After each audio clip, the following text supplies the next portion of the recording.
We're still in the middle of lockdown at the moment, so that's why you join me here in my single domestic garage in deepest, darkest Somerset, doing a Q&A while sat on the floor in an old bucket seat. I remember my dad had an old Mark I Escort estate tucked away in the garage, which he says he kept as it was the only car I'd go in. But my first vivid memory is probably of our Mark IV Cortina 2-litre GL in Roman bronze, so brown in other words. It was stolen from right outside my bedroom window and I didn't notice. We did get it back. It was found in Colchester a few days later, and I think my dad kept it until about 1987 when he bought a Maestro instead, and then gradually progressed up the Maestro hierarchy until he had an MG. And I remember giving my dad a really hard time that all our cars were ancient when I was a kid, but the Maestro would have only been about 2 years old when he bought it, and the Cortina was scrapped in 1989, so that's like the equivalent of an 09 car now, and suddenly doesn't seem that old at all. So, sorry Dad. I passed my test in a T-Reg Peugeot 106 Zest, and I remember this very well because my instructor turned up on the day of my test with a brand new car that I'd never driven before. I'd done all my lessons in an R-Reg 106 or my Mini, and so here I was about to do this big exam in a car that I'd never sat behind the wheel of. Fortunately I still passed, although I did get 13 minus, so it was by the skin of my teeth, but a pass is a pass. My first car was the one I did quite a lot of learning in. It was a 1982 Mini City that I acquired when I was 15. And instead of revising for my GCSEs, I basically spent all my time plopping filler in the wings and trying to cut the seams in so they looked like they were factory. We had it resprayed though in Ford Signal Yellow, and it had fat wheels and a cool interior, fat little arches, and it looked really, really cool. It was a great first car. But in the meantime, I bought another Mini. It was a 1980 Mini 1000 that I found on the side of the road on my way home from work, all covered in dirt and with the front wing stoved in. The guy who was selling it came out, said I could have it for 50 quid, but he'd knackered the engine. So I waited for him to go to work, called my dad, we opened up the points, drove it home. Put a new wing on it over the weekend and I drove it to school on the Monday morning. £72.50 all in, because it was still tax and tested. Funnily enough, actually, it's still tax and tested now. So if anyone knows where OBJ 350W is, please let me know, I'd love to see it.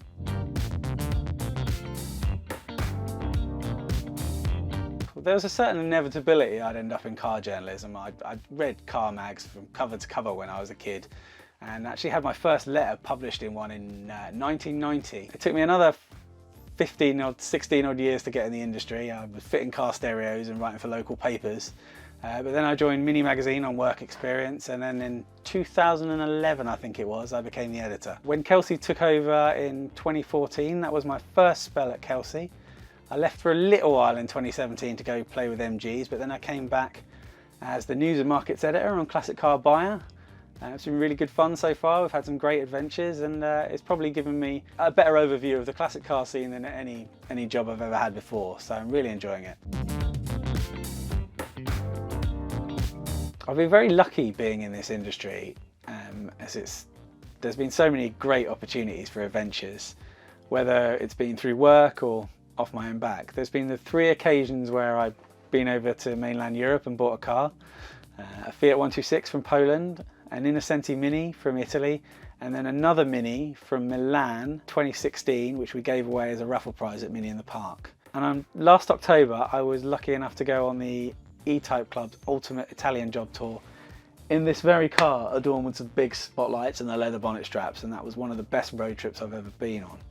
But if there's one experience that stands out, it has to be when I went to Japan with a work colleague for the Mini's 50th anniversary in 2009. We flew all over the country, bullet trains, all the rest of it, just finding the most interesting and rarest Minis in the world, including the 2 oldest Austin Minis. So that was just absolutely fantastic. I would love to go back there. I just can't wait.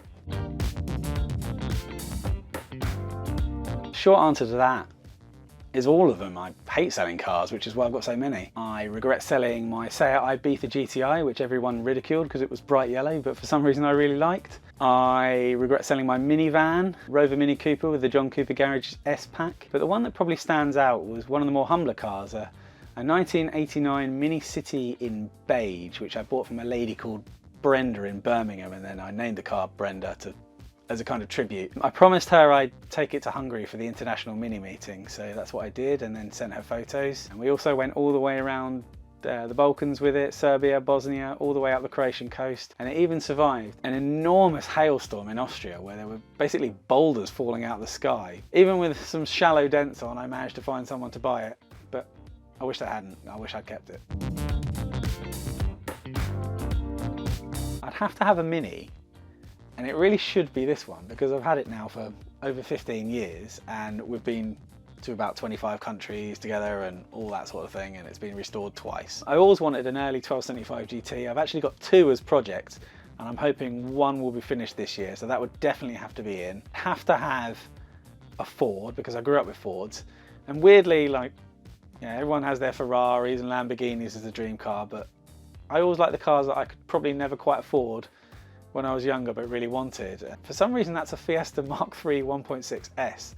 But this is a dream garage, so let's say a Mark III Capri instead. The 3-litre S, signal yellow with fishnet Recaros, that would do. It'd have to be room for a hot hatch in there as well, and I've narrowed this down to a 106 Rally or a Alfa Romeo 147 GTA, and because the GTA has probably the coolest seats I've ever seen fitted to a factory car, I'd go for the Alfa. I'd love a CRX VTEC Mark II, always wanted one.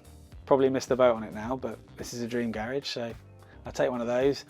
And of course, they're all quite small cars, so I need something to carry stuff in. So let's go for an M5 Touring, E34 for the rarity factor. They're quite small cars, aren't they? There's got to have room for a Renault 4 in there as well, and a Lotus Elise, and this. Done. I know that's 8, but you know, come on. We've teamed up with Lancaster Insurance to give away this awesome Ford Escort XR3i. You can enter at the link on screen or at various classic car shows this year. Get involved, and for completely free, you could win this hot hatch icon.